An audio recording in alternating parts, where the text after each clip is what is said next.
Okay guys, welcome. This is NHN Gaming here, back with another episode of Suzerain. So last time we were examining our surrounding situation, so now I'm just gonna go straight ahead and just see what we are dealing with, our current situation. Just go ahead and jump straight into it. Peter Vector arrived a couple minutes early and sat across from me. He was struggling to hold back his smile. We did, Anton. We won. Finally, all those years without notice to the grindstone paid off. Sorry, Spark. The strain of the past man had put a damper on his usual reckless charm. Today he was looking and acting more like his old self. He loosened his tie and undid the top two buttons of his shirt. Enjoying the new secretary I picked out for you? Though you appreciate her gorgeous set of talents. It's a shame the rest of your staff aren't as easy on the eyes. He gestured to the slight pouch that paused over his waistband. But hey, back in university, do you ever imagine we would be sitting here in Maroon Palace? We have to celebrate this great victory.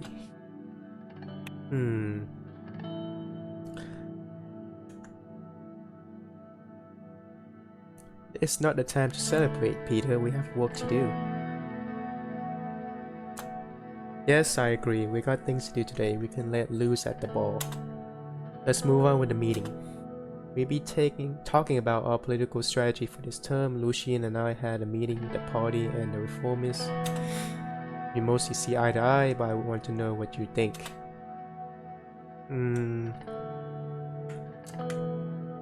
Great, let's get over this when Lucian arrives. The door swung open and Lucian Galade, my chief strategist, walked in. He was a compact man with sharp but light features. After briefly surveying the room from wall to wall, he sat down, poured a glass of water, and opened his briefcase in a series of quick, graceful movements.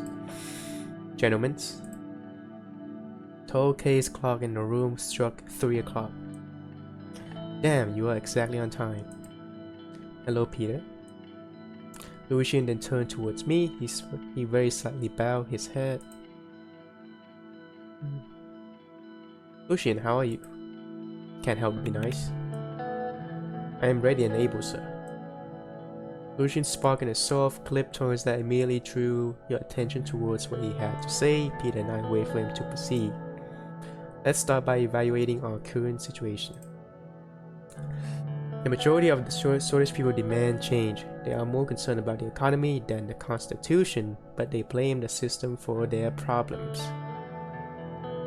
People are losing their trust in our democracy. Whether you think radicals like Bernard Circus are becoming more popular, everyone is expecting us to bring the change the last government did not. Franz Richter, the leader of the reformers, believed that true change can only be accomplished by transferring some of our power to the assembly. I will move into details of their demand shortly. So Franz Richter is... let's see...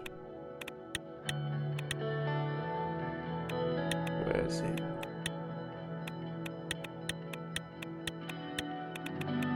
Not this area.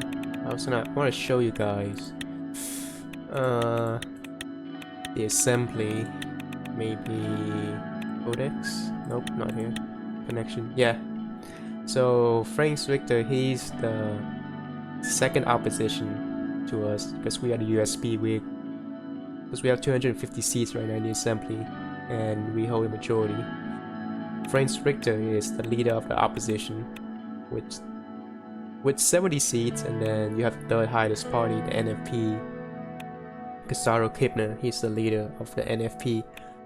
So the current situation is basically you have the USP is basically the conservative party, and conservative as in not conservative in the US.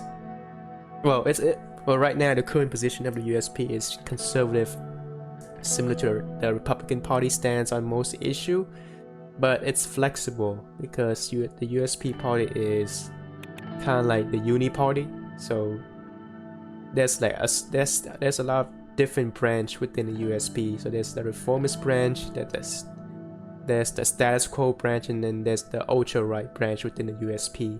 So it's just not one simple, like it's a big camp of ideology. There's a lot of different ideology within the USP itself. PFJP is basically like the like neoliberal party within Scotland. Like they advocate for like more liberal democracy, like more change to the constitution that has checks and balance, and basically like pro-capitalist. Like they are right-wing economically, but they are, you know, and they are also very pro like check and balance, and like pro like less of like government power, because they feel that Scotland and the USP under Seoul has amassed too much power. Because if you guys remember, Seoul, he won 5 elections in a row with, you know, kind of dubious mean. I mean, because we don't know for sure, you know, if there's any cheating or whatever, but you know, holding power for like, you know, 5 consecutive terms, and it's the same party over and over again. You know, there's too much power within the USP. So that's what the PFJP is against. It's against like too much. PFJP is basically against, you know, consolidation of power, you know, centralizing the government, too much centralization under the USP in general. So they are against all of that.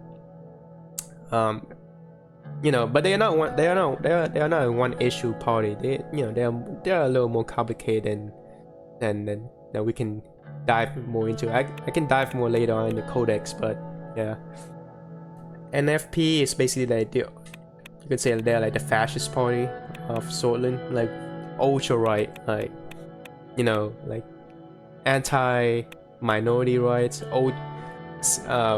They are pro centralization of power, like authoritative,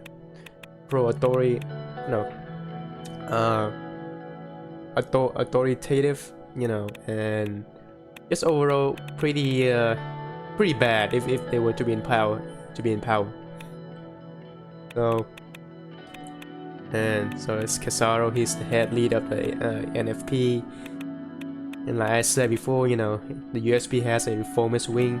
That's kind of like the left wing side of the party, and yeah.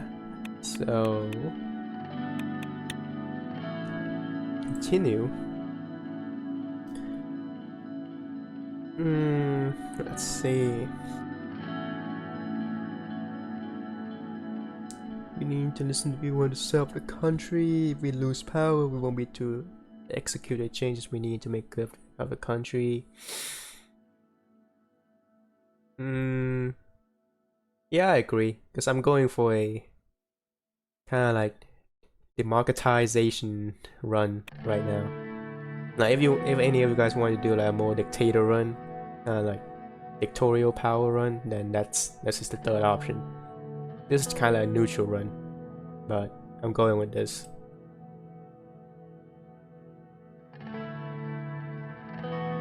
We will need many allies against the Old Guard and the government.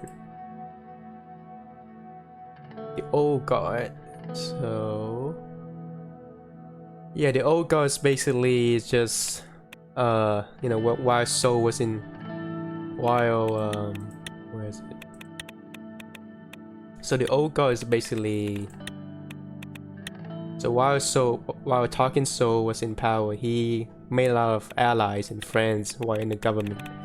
So those friends include a lot of the members of the Supreme Court, because as you can see, where is it? I'm trying to show. Yeah, like the Old Guard is Chief Justice Oso Hawker, and they are the majority right now in the Supreme Court. The Old Guard, the Oso Hawker, as you can see, Chief Justice Aaron Garcia. So any changes you want to make within the Constitution, it's gonna get vetoed down. It's gonna get vetoed by the Supreme Court due to the influence of the old guard.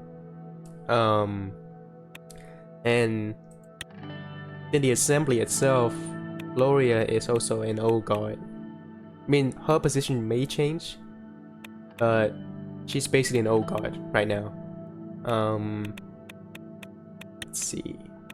Yeah, so that's the three factions. You can see the oligarchs. Oligarchs are like powerful business men that managed to gain power. The reformers, they want to democratize the broken constitution and, you know, basically reform the government to be less centralized overall. And you have the old guard that try to keep the status quo and revoke any kind of changes that would affect their privilege. So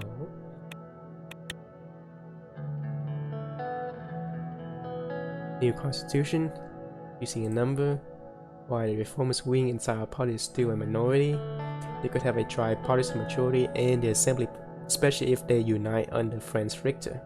Yes. So let's see, the assembly. Yeah, so we do have a reformist wing within our party, but like Lucian said, if we combine our reformist wing with Franz Richter, and we could have a majority, you know, within the assembly. However, that would just divide our own party, which may not be a good thing if we try to, you know, keep hold of our power. So it's a tough choice.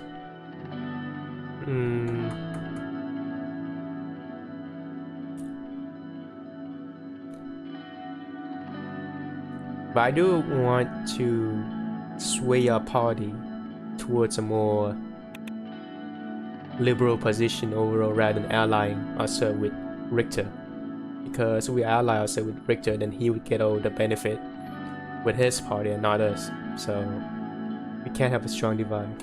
So true, if our party fractures, it's the opposition that will benefit. Yeah, like I said, if our party fractures and divide, you know, then we would cease to be a party. We would cease to be the USP. The reformers' demands are clear. They want to limit the president's veto power, ensure that the Supreme Court is independent, and take away courts' right to vote on constitutional amendments.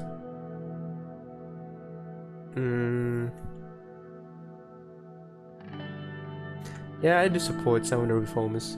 We need a proper balance of power in the country. The old guard will do its best to preserve the Constitution. Chief Justice Hawker and his allied church have great influence over the Supreme Court, which will be tough to break. The court also has the final say over the constitutional legislation. Without their approval, we cannot even change it.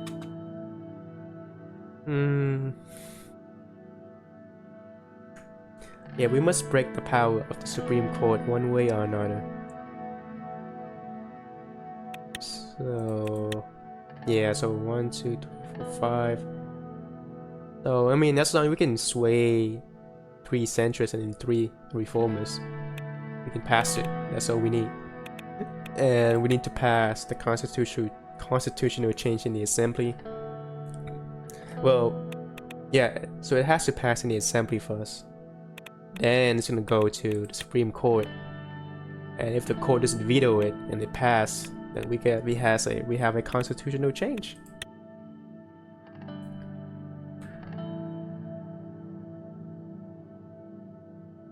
We need to take away votes in the constitutional legislation. It is observed that they get to vote for bills when they aren't even elected. Looks like we have many challenges ahead. We can figure it out. Our party still hold 130 out of 250 seats in the assembly. We got the power. However, to reform the constitution, we must receive a 2/3 majority in the Grand National Assembly, which is 166 votes, and a simple majority in the Supreme Court that equates to 6 votes.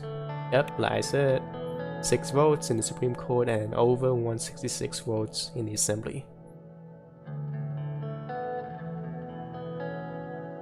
Yep, Following the green light from the USP, we will reach out to the other party leaders to see if they would back our draft. The last step is to convince the justice of the court. The entire process will take a long time, but we must start working with a reform committee to evaluate all possibilities for a new constitution as soon as possible.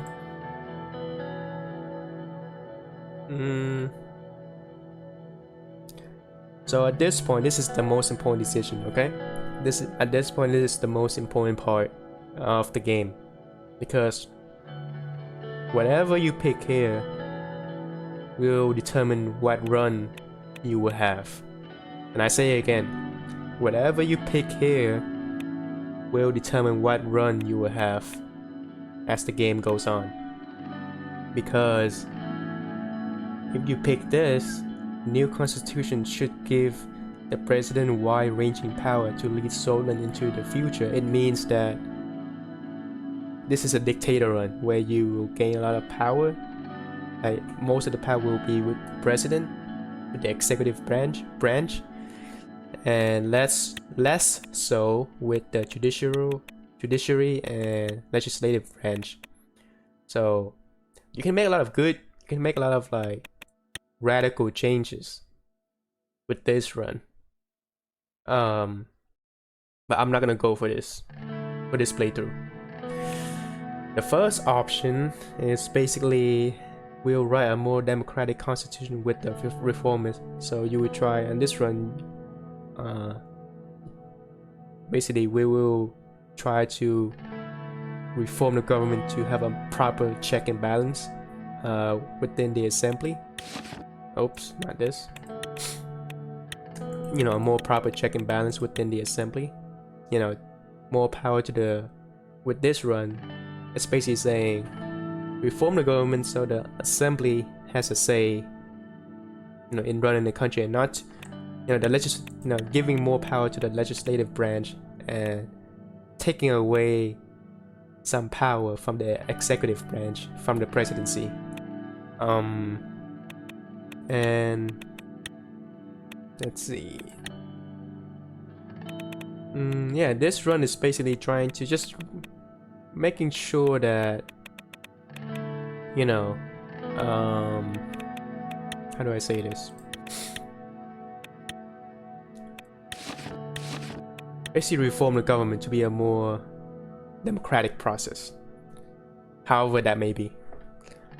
And then the third option is basically sell your soul to the old guard and work with them to preserve your power.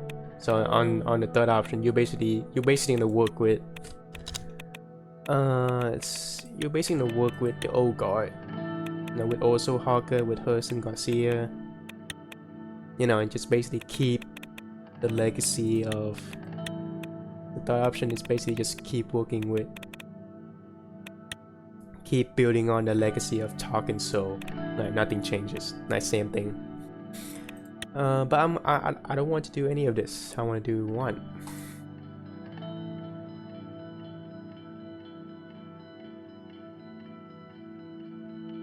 The key thing here will be strengthening the power of the assembly, which we already lead with the majority. Peter nodded in agreement. Yes, the division of power needs to be rebalanced for a better Solon. According to the initial draft we made with the reformers, there are two changes to the constitution that are not open for discussion. First is open up second, the president. The veto will be taken away. This can be replaced with veto. Fixing the current loopholes.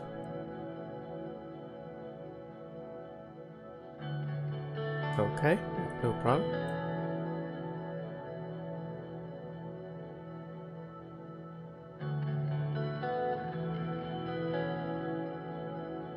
Lucian nodded.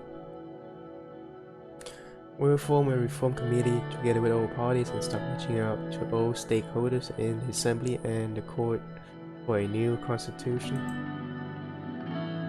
By later in the year, we should have an idea of the reform contents and what the other parties want. Lucian took notes. Another important point, we must be aware of the Notable groups and the oligarchs convened under this organization to influence economic policy. Conrad led it for a long time before falling ill. The new leader is Mr. Walter Tusk. According to reports, some members of the National Business Council are in their pockets. Tusk and the group usually try to bribe us in exchange for special economic protection.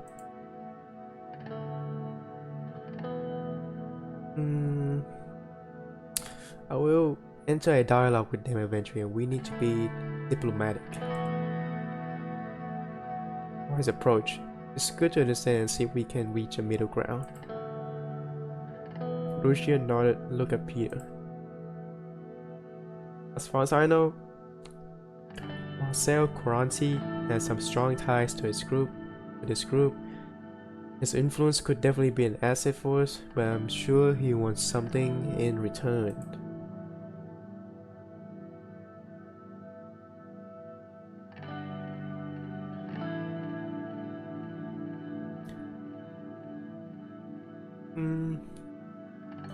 We use the group's influence to our advantage.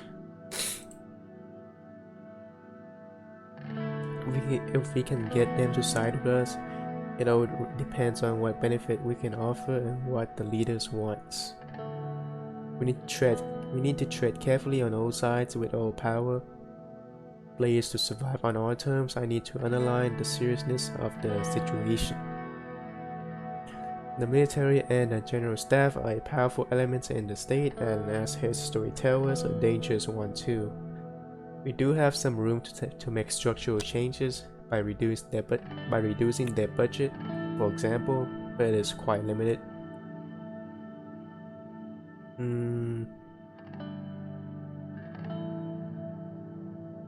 With the Roomba threat on the horizon, we can reduce our defense capability and angers our general staff. Yep. We would advise the same. The budget should be maintained and we should refrain from confronting the military too directly. Defense Minister Joseph Langshire is more loyal to us compared to General Kruger. Fact that obviously it can change with our actions. Either way, I see a potential rift between the two since they are clearly of different minds. So General Kruger is part of the old guard. Joseph is kinda neutral and he can be swayed either way. I mean, as long as you increase the military budget, then he will join your side. If we act strongly against the military, what if these guys will unite against us? I agree with Lucian, we need to tread carefully here. Lucian looked at his watch. More than gentlemen, precisely 30 minutes. This concludes our political briefing for today. Our next meeting will be about our media strategy. Talk to you soon, so I will keep in touch. See you both at the next meeting. Lucian and Peter bid their farewell and left. A mysterious amount of smoke was rising far from away on the horizon.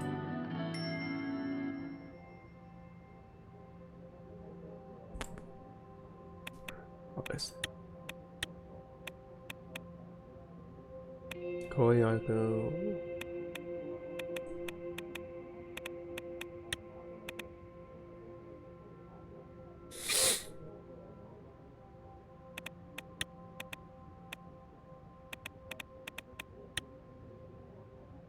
Okay, we do have freedom of the press. A lot of court backlog.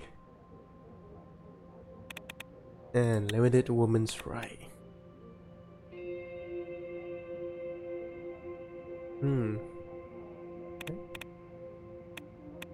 Interesting.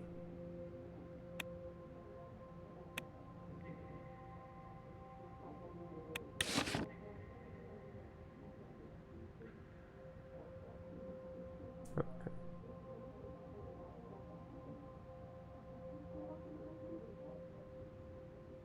Committee for Reform.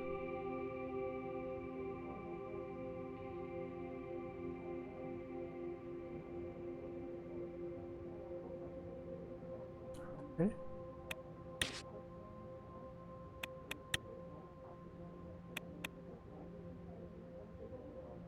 Oh, and like this little update, I'm having a little dash line on the island of Elchi Port, because this is showing it is being disputed between Agnolia and Vaxlan, because right now Elchi Port belongs to Agnolia, but originally the island was part of Vaxlan territory, but then during Vaxlan own revolution, Agnolia took advantage of the anarchy and took over the island.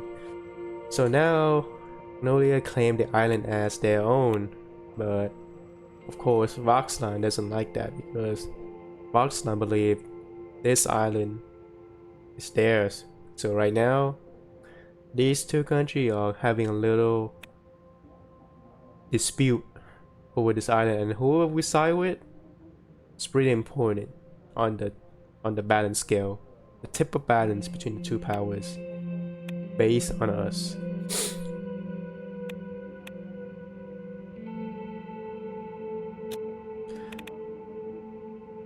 Briefing on the current economic situation.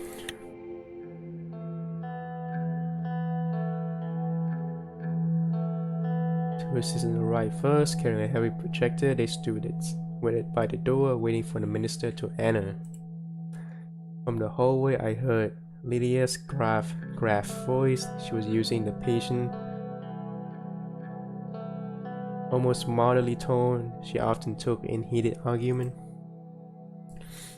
Because do you really think that such an economically advanced area is more in need of investment than Auckland? Lilias, my interior minister, strode in. She was clad in shades of brown and beige, an only spot of color and a bright yellow Dasturus cross on her necklace. Gus followed close behind. Don't be an idiot, Lilias. What about the unemployment crisis the greatest Hosford and Gelsland region are going through? These areas are our economic heartland. Gus curled his hands to a fist. The Minister of Agriculture and Rural Development temper hasn't changed since his days in the Alfonso administration, but neither had his reputation for getting things done. His far-reaching network of connection was unlike any others. Simon Ho quickly stepped between the two ministers without looking at either of them. He cleared his throat. Good morning, Mr. President. What is this debate about? It's a disagreement in internal economic strategy, President Ray. Not sure if I would call it just a disagreement, Lilias.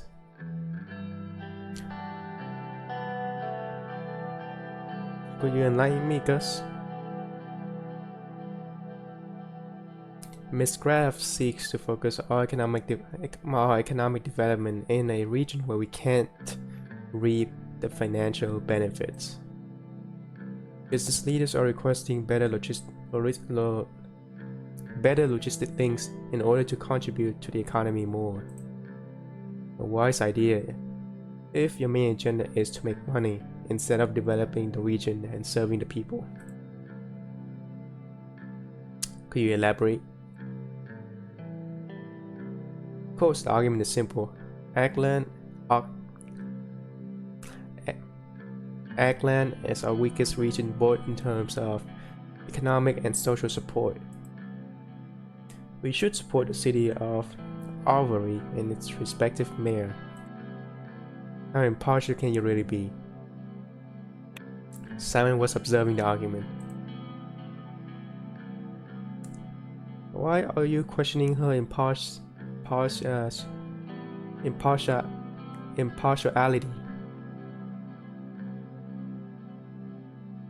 This snake of a woman is full mayor of Avery, and Eric New is her successor. Her argument could be biased.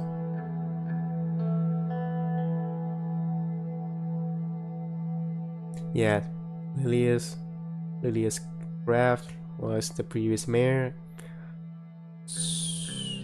Yep.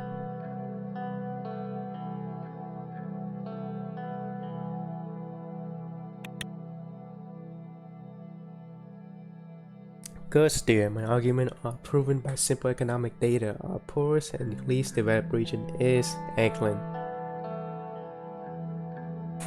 The facts are clear, but it seems to me that you rather resort to name-calling to push your agenda. The figures are being skewed in Nokia's to make it look like a developed region. For example, in truth, it is the poorest region of old.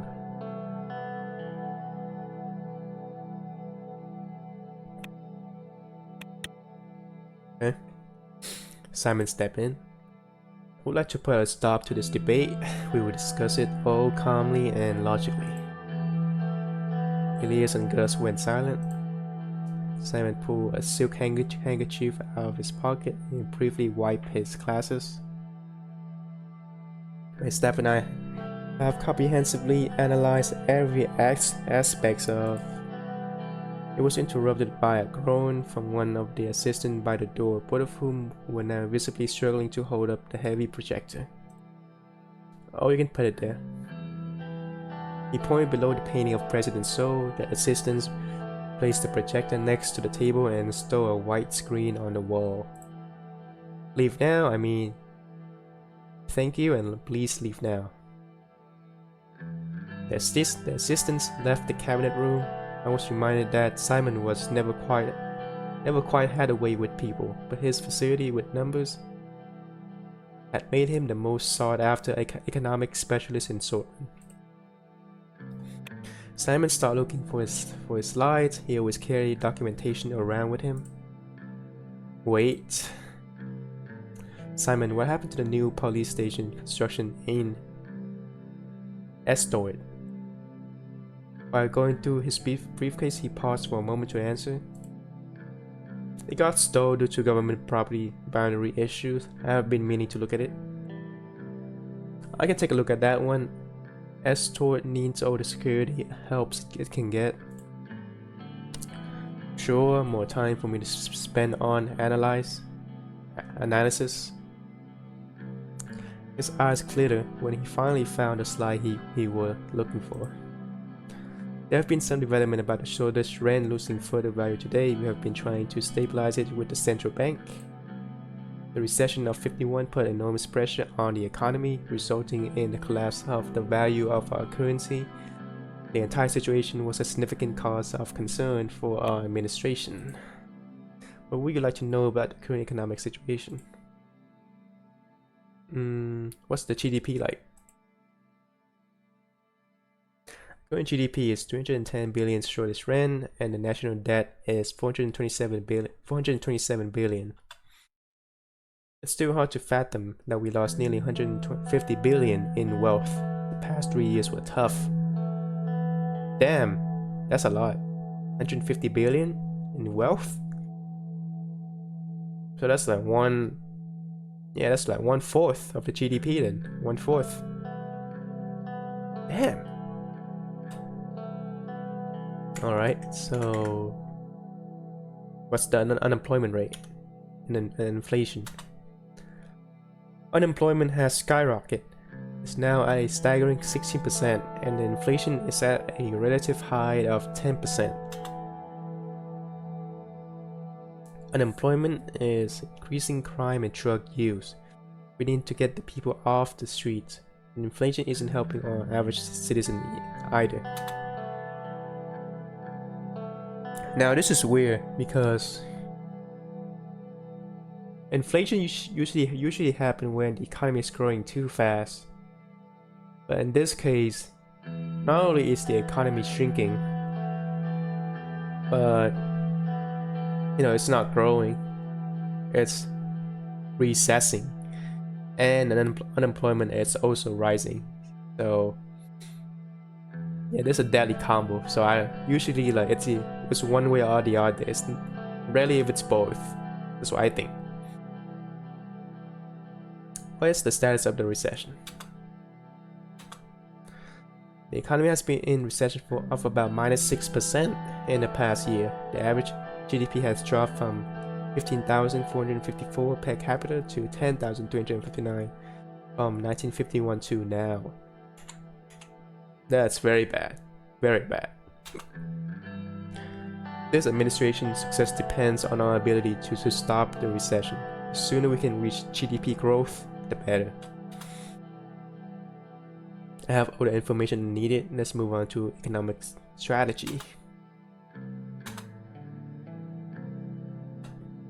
As you can see, the situation is alarming, but not everything is negative.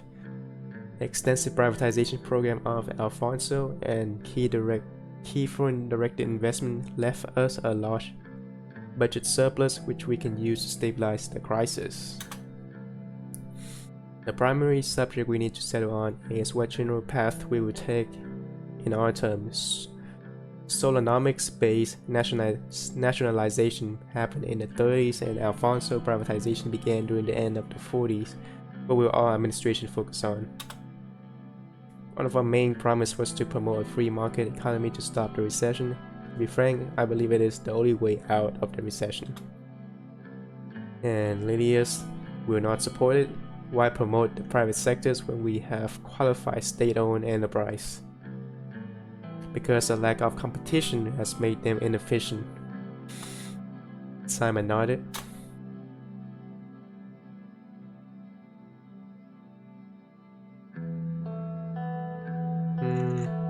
What are the consequences of the free market?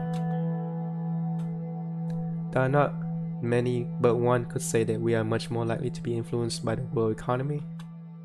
It is important to think about this subject because the upswing of the world's economy will reflect good on our own too.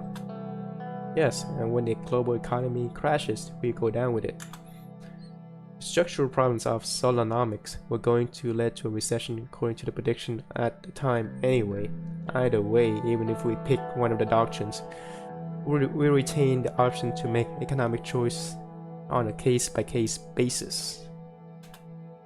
That is how I not recommend, in my point of view, the last thing we need is chaotic economic plan. Finally, something we can both agree on, Lydia's. There is another important point which has a direct impact on our economy: superpowers.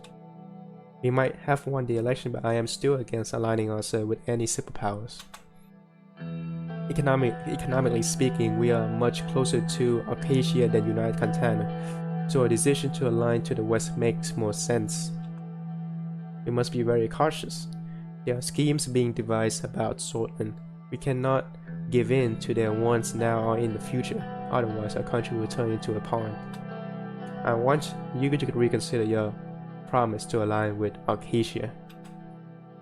Nope, I'm not gonna do that because aligning with Acacia is the smart choice. And I'm not gonna... Why would we ally with United Cantana?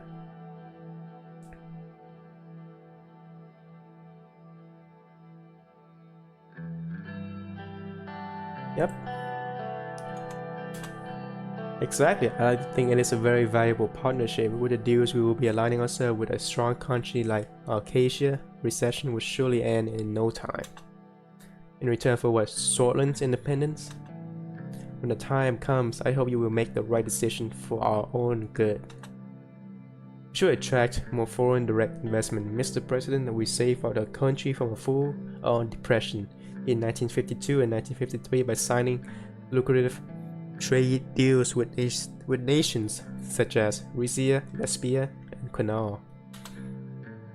Simon cleared his throat again. Let's not get ahead of ourselves. Minister Whiskey will be in charge of informing you on those types of foreign policy decisions. We must first decide on our internal economic plan.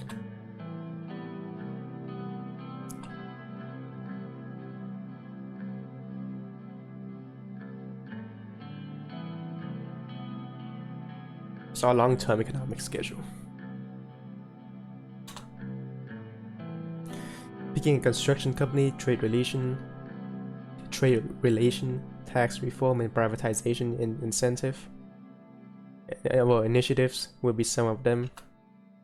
Sticking to a solid planned economy strategy will be the right call. The 5 years plan were fruitful in the past.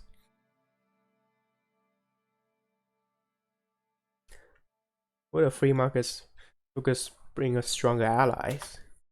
It will bring Acacia will make Acacia look at our country in a more positive light. They are proponents of the free market economy. The influence Acacia has on the world economy is extensive. Our economic strategies should be based on internal reasoning, though. Let's finish what Alfonso started with the capitalist free market reforms. His path was going to enrich Swordland. And overall, this path is the easier path, because option 1 is a harder playthrough. So unless you really know what you're doing, if your first time is playing, I suggest you pick this one. If you already played the game, you can pick this one and try a planned economy. Overall, having a planned economy, it's just harder to recover it's just harder to grow your economy with a planned economy, and there's a lot more obstacles you have to go through in the game. But for the first game, I would say I go with this one.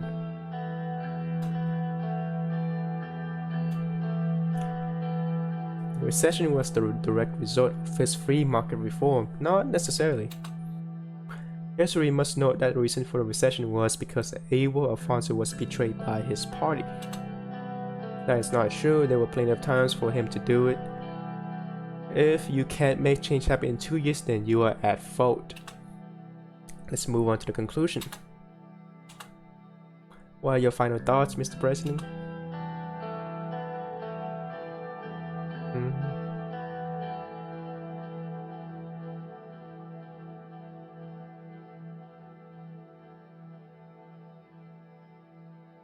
We should look at opportunities like privatization to create financial resources. That is exactly my mentality. There are many possibilities that are waiting, like education or health. Privatization. It would be better to promote a market economy for these to have consistency in our plans. So what will our general economic plan promote? Promote a free market economy as we promised. I can't say I agree with this. Lilius looked displeased. Now that there's clarity on which direction we are heading, and we'll work on a good plan accordingly. This concludes our meeting.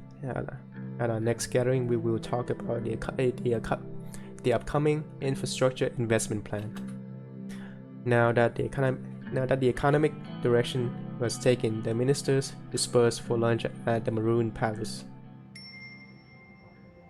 All right.